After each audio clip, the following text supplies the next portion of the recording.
This video will show you how to configure the unit. Okay, right now I have it in a normal operating mode where it's just showing a given patch. You can change it, as normal. Store the patch. Okay, so to enter the configuration mode, you hold down the program button until the lights flash, let go. There's 4 configuration modes.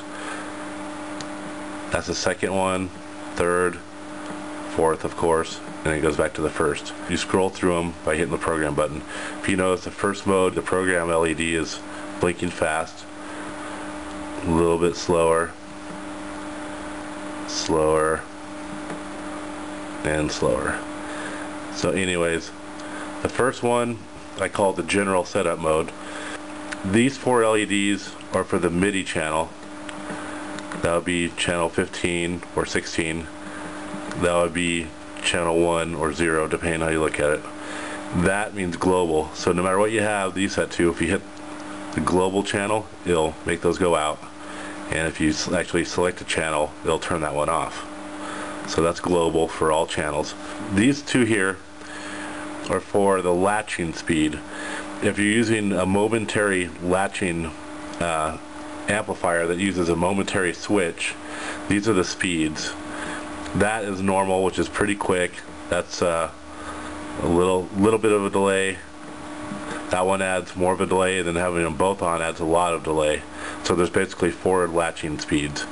This one, this LED represents instant access, whether you have it turned on or off. If you have that off, it won't respond to control or change instant access functions. So normally I'll have it set up like this. Okay, this mode shows the amp channels. You can group as many of these as you want, but only when in normal operation, only one of these will be on at a time. So that represents the channels on an amp, and you can have all 8 of them, or if you select that one, it turns them all off, because just to have one channel doesn't really make sense, because they'll all be independent anyways. So you can have 2 or more amp channels.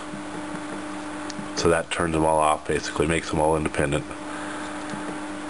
This mode is for momentary switching. What it does, some amplifiers just use a momentary push button, and you hold it for a second and then release it. This will simulate that. The relays will only engage for a short period of time, then release. Otherwise, they're latching. So you can set any one of the functions to be momentary. The 4th mode is for the instant access controller number. It's in binary, so I'll provide a conversion chart.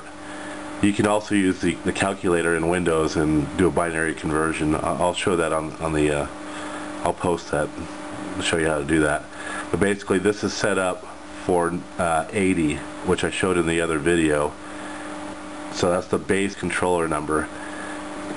So after you have everything configured, to come back out in a normal operation mode, just hold down the program button and you see the LEDs blink and you're back to the normal operation mode.